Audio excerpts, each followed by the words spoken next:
अल्हम्दुलिल्लाहि रब्बिल आलमीन वस्सलातु वस्सलामु अला सय्यिदिल अंबिया वल मुरसलीन अम्मा बाद। आज हम तरावी में पढ़ा जाने वाला 29वां सिपारा, उसका ख़ुलासा बयान करेंगे।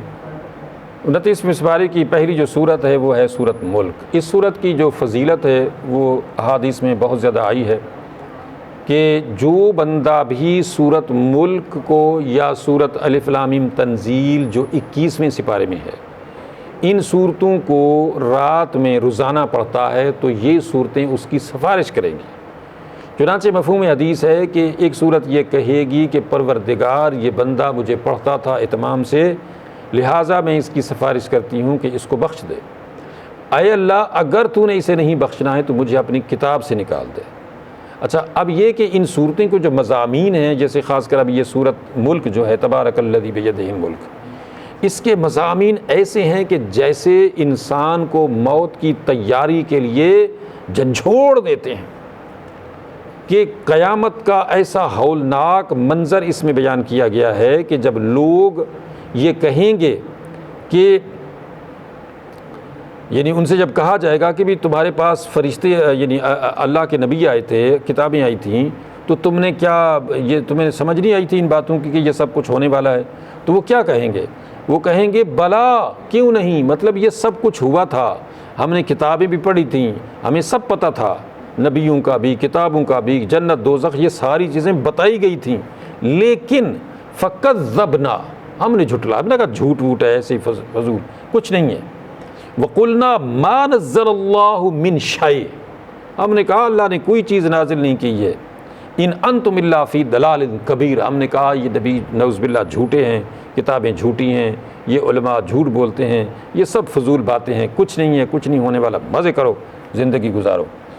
वक़ालू लौ कुन्ना नस्मअ व नअक़िलु मा कुन्ना फ़ी अस्हाबिस सईर, और फिर ये कहेंगे कि हाय अफ़सोस, अगर हम इस कुरान को सुन लेते, अल्लाह के फ़रमान को गौर से सुन लेते और समझ लेते, तो आज हमें आग में न डाला जाता। फ़अतरफ़ू बिज़म्बिहिम, इस तरह से ये सारे अपने गुनाहों का एतराफ़ करेंगे, लेकिन अल्लाह की जनाब से आर्डर आएगा फ़सुहक़न लि अस्हाबिस सईर, दफ़ा हो जाओ जहन्नम की आग में। तो इस तरह से ये जो सूरत है, इसके पढ़ने की जो फजीलत है बेसिकली ये है कि ये सूरतें समझ के पढ़नी चाहिए, और इनका इतना बड़ा सवाब जो बताया गया कि गोया जन्नत के टिकट हैं। अगर रोज़ाना कोई बंदा इनको रात को पढ़ता है तो जब इनको पढ़ेगा, रोज़ाना इनको देखेगा कि मैंने अचानक मरना है और अचानक मेरा रिज़ल्ट जन्नत या जहन्नम का परवाना मुझे अचानक मिलना है, और अचानक मुझे फरिश्ता कहेगा इधर देख ये जन्नत है, इधर देख ये जहन्नम है, ये तेरा ठिकाना है। यानी उसने मान बाद ये कहना है कि ये तेरा ठिकाना है, अगर जन्नती है तो बता देना है कि ये देख रहे हो जन्नत में ये जो घर है ये तुम्हारा है, और अगर खुदा न खास्ता जहन्नमी है तो बता देगा कि ये जहन्नम देख रहे हो, इसमें ये जो मकाम है ये तेरा मकाम है, इसमें तूने जाना है। तो ये अचानक होने वाला है, मतलब जो ही बंदे को मौत आती है फ़ौरन ये सब कुछ क्लियर बता दिया जाता है। अब इसमें कोई सस्पेंस नहीं रहता कि चलो जी कब्र में लोग पड़े हुए हैं तो उनको पता ही नहीं है कि वो जन्नती हैं या जहन्नमी हैं, नहीं, उनका सिस्टम ही शुरू हो जाता है। जैसे हदीसों में है कि कब्र जहन्नम के गढ़ों में से एक गढ़ा साबित होती है, या जन्नत के बागों में से एक बाग साबित होता है। दुनिया में हम देखते हैं एक बंदा सोया हुआ है, वो अच्छे अच्छे ख्वाब देख रहा है, अच्छे अच्छे खाने खा रहा है और बहुत खुशियाँ मना रहा है, और दूसरा बंदा सो रहा है उसी तरह नींद में, और वो पानी में डूब रहा है या आग में जल रहा है या उसको कोई मार रहा है और वो बहुत परेशान है और बहुत वो रो रहा है। तो ये अल्लाह ने इसका भी, यानी पीछे हम पढ़ चुके हैं 24वें सिपारे में, ये पोजीशन के मरने के बाद की ज़िंदगी को जानना चाहते हो तो ख्वाब की ज़िंदगी को देख लो, कि जिस तरह ख्वाब के अंदर तुम देखते हो ना मुख्तलिफ़ किस्म के ख्वाब, और ये तो एक ख्वाब होता है, ये तमसील होती है, मगर वो ओरिजिनल होगा मरने के बाद। वो जो तुम्हारे साथ वहाँ पे सलूक किया जाना है वो बिल्कुल ओरिजिनल होना है, उसके अंदर कोई इस तरह की तमसील नहीं होगी कि जी वो ओरिजिनल में नहीं होगा, बिल्कुल वो हकीकत में ये सब कुछ होने वाला है।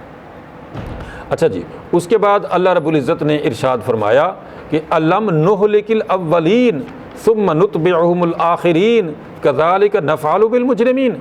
यानी क्या हमने ज़मीन को जिंदों और मुर्दों दोनों के लिए काफ़ी नहीं कर दिया है? मतलब यह है कि ये जो ज़मीन है ना, हम जितने भी आज से हम पीछे चले जाएं, शुरू में स्टार्टिंग में चले जाएं, तो दो ही बंदे थे, यानी आदम और हव्वा अलैहिस्सलाम। दो आदमी थे पूरी दुनिया में, यही ज़मीन थी।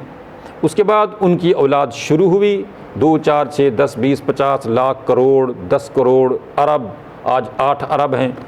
तो वो दो आदमियों से शुरू होने वाली ये ज़मीन की आबादी आज 8 अरब है। तो ज़मीन जैसे उन दो बंदों के लिए भी काफ़ी थी, आज 8 अरब के लिए भी काफ़ी है, और आने वाले वक्तों में कई अरब के लिए भी काफ़ी होगी। हालांकि ज़मीन उतनी ही है। अल्लाह फरमाते हैं हमने जिंदों और मुर्दों दोनों के लिए इसको काफ़ी कर दिया है। मतलब जो जिंदे हैं उनके खाने पीने, रहने सहने, बूदोबाश, हर चीज़ की चीज़ें जो है वो उनके लिए यानी बाम पहुँच रही हैं। और जब मर जाता है बंदा, तो मरने वाले को ज़मीन अपने अंदर ऐसे समेट लेती है जैसे वो बंदा था ही नहीं। और जब उस कब्र को खोला जाता है कुछ अरसे के बाद, तो थोड़ी सी उसकी हड्डियाँ वड्डियाँ कोई शायद मिल जाएं, अदरवाइज़ उसका पूरा जिस्म, उसकी आँखें, उसका नाक, उसकी खूबसूरत जिल्द, वो गोरा था, वो चिट्टा था, वो बहुत कोई खूबसूरत औरत थी, जवान था, क्या था कोई पता नहीं, काला था, गोरा था, वो मिट्टी में ऐसे मिक्स हो जाते हैं जैसे इनका कोई यानी मतलब ये थे ही नहीं। तो ये है अलम नजअलिल अर्द किफ़ाता अहयाअन व अमवाता, कि मुर्दों और जिंदों दोनों के लिए ज़मीन जो है वो किफ़ायत करती है, काफ़ी हो जाती है और उनकी तमाम तर ज़रूरतों को पूरा कर देती है। ये है अल्लाह का बनाया हुआ वो फितरती निज़ाम जो अल्लाह ने सब के लिए, ये नहीं कि अच्छा यहाँ पे ये भी नहीं है कि सिर्फ इंसानों के लिए, हमसे बड़ी मखलूक और भी है। मतलब हमारी इंसानों की तादाद से कहीं ज़्यादा दूसरी मखलूक है, कीड़े मकोड़े, चरिंद परिंद, समंदरों में बड़े बड़े जानवर, और इसी तरह से बेशुमार मखलूक है अल्लाह की, उनमें भी इसी तरह से पैदाइश हो रही है, वो भी ऐसे मर रहे हैं, वो भी ज़मीन में जा रहे हैं, वो भी ज़मीन से पल रहे हैं।